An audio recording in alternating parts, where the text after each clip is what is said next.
मनुष्य का जीवन जितना बाहर से दिखाई देता है उससे कहीं अधिक भीतर से घटता है।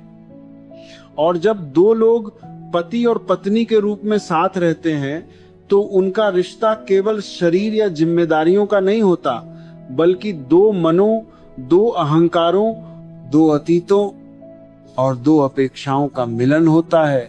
और यहीं से अधिकांश दुख जन्म लेता है, क्योंकि हम प्रेम के नाम पर वह सब कह डालते हैं जो सच तो होता है लेकिन सत्य नहीं होता। और ओशो कहते हैं कि सत्य वही है जो सामने वाले को मुक्त करे, न कि घायल और पति। यदि यह समझ सके कि हर सच कह देना बुद्धिमानी नहीं है, तो विवाह एक बोझ नहीं बल्कि एक साधना बन सकता है। और पहली बात जो कभी पत्नी से नहीं कहनी चाहिए वह है किसी दूसरी स्त्री से तुलना, क्योंकि तुलना प्रेम की हत्या है।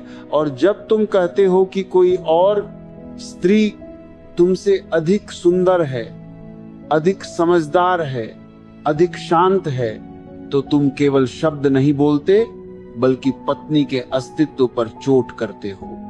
क्योंकि स्त्री का मन बहुत गहरे से स्वीकार और सुरक्षा चाहता है, और तुलना उसे यह संदेश देती है कि वह पर्याप्त नहीं है।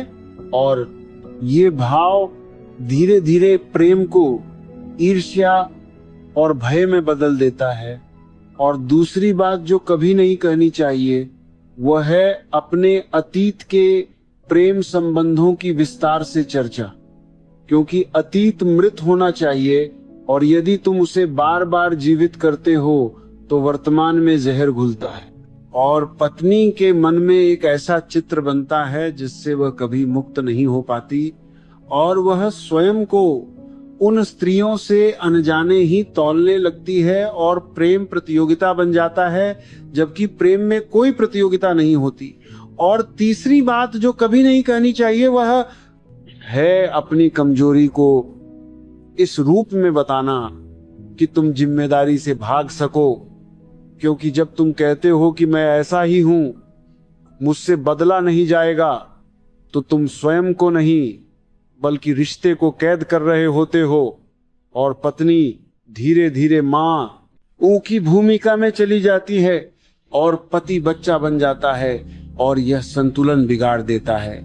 और चौथी बात जो कभी नहीं कहनी चाहिए वह है पत्नी की भावनाओं का मजाक, क्योंकि स्त्री भाव से जीती है और पुरुष तर्क से, और जब पुरुष तर्क के अहंकार से भाव का अपमान करता है तो वह स्त्री के मंदिर में जूते पहनकर प्रवेश करता है, और उसे यह अनुभव होता है कि उसे समझा नहीं जा रहा। और जहां समझ नहीं होती वहां दूरी अपने आप आ जाती है। और पांचवी बात जो कभी नहीं कहनी चाहिए वह है अपनी असफलताओं का दोष पत्नी पर डालना, क्योंकि ये कायरता है। और ओशो कहते हैं कि जो व्यक्ति अपने जीवन की जिम्मेदारी नहीं लेता वह कभी भी प्रेम में परिपक्व नहीं हो सकता। और जब पति अपने डर, अपनी असफलता, अपने अधूरेपन का बोझ पत्नी पर डालता है तो वह प्रेम नहीं करता बल्कि उपयोग करता है। और छठी बात जो कभी नहीं कहनी चाहिए वह है भविष्य को लेकर डर फैलाने वाली बातें, क्योंकि स्त्री स्वभाव से ही भविष्य के प्रति संवेदनशील होती है। और यदि पति बार बार कहे कि पता नहीं आगे क्या होगा, यह रिश्ता चलेगा या नहीं, तो यह अनिश्चितता उसे भीतर से तोड़ देती है और प्रेम का स्थान चिंता ले लेता है। और सातवीं और सबसे गहरी बात जो कभी नहीं कहनी चाहिए वह है कि मैंने तुमसे समझौता किया है, क्योंकि प्रेम समझौता नहीं होता, प्रेम चुनाव होता है। और जब तुम कहते हो कि मैंने समझौता किया तो तुम ये घोषणा करते हो कि तुम भीतर से प्रसन्न नहीं हो, और ये बात स्त्री के मन में जहर की तरह उतर जाती है और वह चाहे कुछ ना कहे लेकिन भीतर ही भीतर स्वयं को अपराधी मानने लगती है। और ओशो कहते हैं कि प्रेम में मौन कई बार शब्दों से अधिक करुणामय होता है, क्योंकि हर वह सच जो सामने वाले को चोट पहुंचाए वह अहंकार से निकला होता है, करुणा से नहीं। और यदि पति यह सीख ले कि कब बोलना है और कब चुप रहना है, सकता है जहां दो लोग एक दूसरे को बांधते नहीं बल्कि मुक्त करते हैं, और यही मुक्ति प्रेम की असली खुशबू है। और जब पति यह समझ लेता है कि पत्नी उसकी संपत्ति नहीं बल्कि एक स्वतंत्र चेतना है, तो उसके शब्द अपने आप बदल जाते हैं, और शब्द बदलते ही संबंध बदलने लगता है, और जीवन में पहली बार घर केवल रहने की जगह नहीं बल्कि विश्राम की जगह बन जाता है, जहां कोई डर नहीं, कोई तुलना नहीं, कोई दोष नहीं, केवल स्वीकार होता है। और यही स्वीकार प्रेम को प्रार्थना बना देता है। और जब यह स्वीकार गहरा होता है तो पति के भीतर एक नई तरह की समझ जन्म लेती है कि पत्नी को जीतना नहीं है, उसे सुनना है। क्योंकि स्त्री तब खिलती है जब उसे सुना जाता है, और पुरुष तब परिपक्व होता है जब वह सुनना सीख लेता है। और ओशो कहते हैं कि सुनना प्रेम की सबसे मौन अभिव्यक्ति है, क्योंकि शब्द तो कभी कभी झूठ बोल सकते हैं, लेकिन ध्यान से सुनना कभी झूठ नहीं होता। और जब पति यह समझ लेता है तो वह पत्नी से ऐसी बातें कहना ही बंद कर देता है जो केवल उसके अहंकार को संतुष्ट करती थी, जैसे अपनी कमाई का घमंड, अपने निर्णयों की श्रेष्ठता, या यह जताना कि घर उसके बिना नहीं चल सकता। क्योंकि ये सब बातें भीतर से डर से निकलती हैं, सुरक्षा नहीं देती, और स्त्री को सुरक्षा शब्दों से नहीं बल्कि व्यवहार से मिलती है। और जब पति बार बार यह कहता है कि मैंने तुम्हारे लिए यह किया, मैंने तुम्हारे कारण यह छोड़ा, तो वह प्रेम का हिसाब रखने लगता है। और जहां हिसाब होता है वहां प्रेम मरने लगता है, क्योंकि प्रेम गणित नहीं है, वह तो बहाव है, और बहाव में शर्तें नहीं होती। और एक बहुत सूक्ष्म बात जिसे ओशो इशारों में कहते हैं कि कभी पत्नी को ये मत कहो कि तुम बदल जाओ, तब मैं तुम्हें और प्रेम करूंगा, क्योंकि ये प्रेम नहीं सौदा है। और स्त्री इसे सुनकर बाहर से चुप हो सकती है, लेकिन भीतर से वह स्वयं को खोने लगती है, अपने स्वभाव को दबाने लगती है, और धीरे धीरे उसके चेहरे से वह चमक चली जाती है जिसके कारण कभी तुम उससे प्रेम में पड़े थे, और फिर एक दिन तुम कहते हो कि वह पहले जैसी नहीं रही, जबकि सच यह है कि तुमने ही उसे पहले जैसा रहने नहीं दिया। और ओशो कहते हैं कि प्रेम का सबसे बड़ा अपराध यही है कि हम दूसरे को अपनी कल्पना के अनुसार ढालना चाहते हैं। और जब पति यह भी कह देता है कि मेरी माँ ऐसा करती थी या मेरे घर में ऐसा होता था, तो वो पत्नी को अकेला कर देता है, क्योंकि हर स्त्री अपने घर से अपना संसार लेकर आती है, और तुलना यहाँ भी चोट करती है। और यदि पति यह समझ ले कि पत्नी को उसके मायके या उसकी आदतों से नहीं बल्कि उसकी चेतना से जोड़कर देखना है, तो बहुत से झगड़े अपने आप गिर जाते हैं। और एक और बात जो कभी नहीं कहनी चाहिए वह है गुस्से में बोले गए सच, क्योंकि गुस्से में बोला गया हर शब्द हथियार बन जाता है। और ओशो कहते हैं कि जो बात प्रेम में कही जाए वही सुनने योग्य होती है, शेष सब शोर है, और शोर रिश्ते को थका देता है।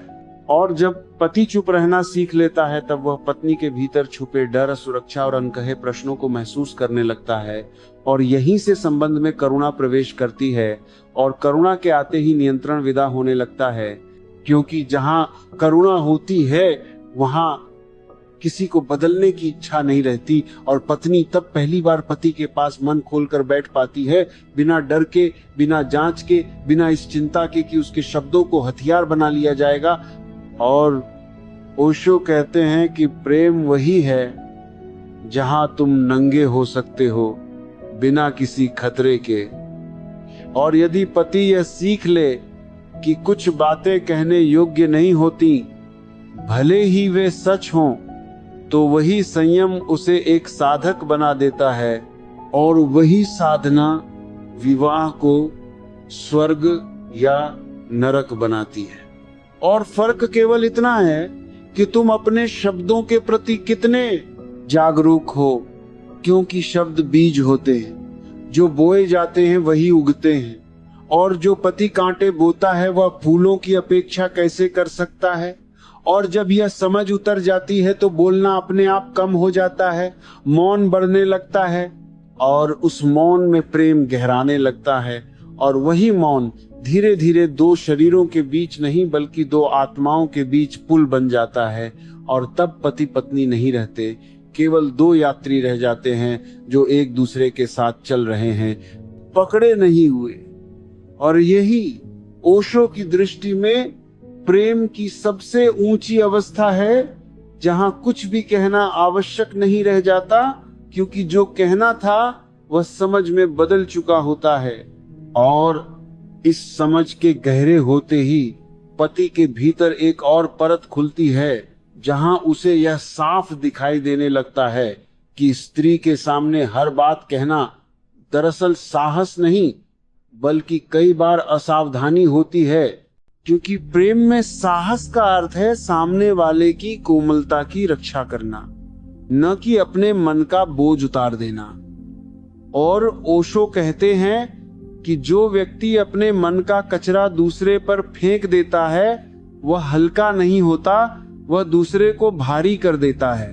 और पत्नी जब बार बार पति के शब्दों से भारी होती जाती है तो वह या तो भीतर ही भीतर सूखने लगती है या फिर कठोर हो जाती है, और दोनों ही स्थितियां प्रेम के विरुद्ध हैं, क्योंकि प्रेम कोमलता में ही फलता है।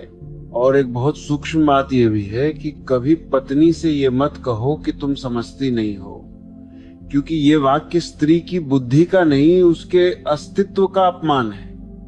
और ओशो कहते हैं कि स्त्री की समझ तर्क से नहीं बल्कि अंतर्ज्ञान से चलती है, और जब पुरुष अपने तर्क के अहंकार से उसे नीचा दिखाता है तो वह अपने ही घर में एक अजनबी की तरह महसूस करने लगती है, और फिर वो बोलना बंद कर देती है।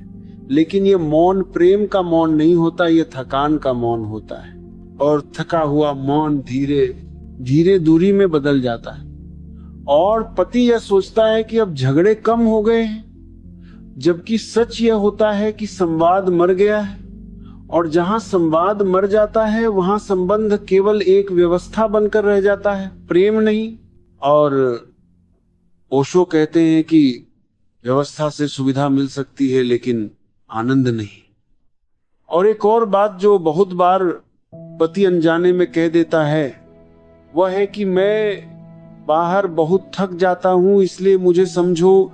लेकिन जब ये बात केवल अपने लिए कही जाए और पत्नी की थकान को कभी न देखा जाए तो यह भी चोट बन जाती है, क्योंकि स्त्री की थकान दिखाई नहीं देती लेकिन वह कम नहीं होती।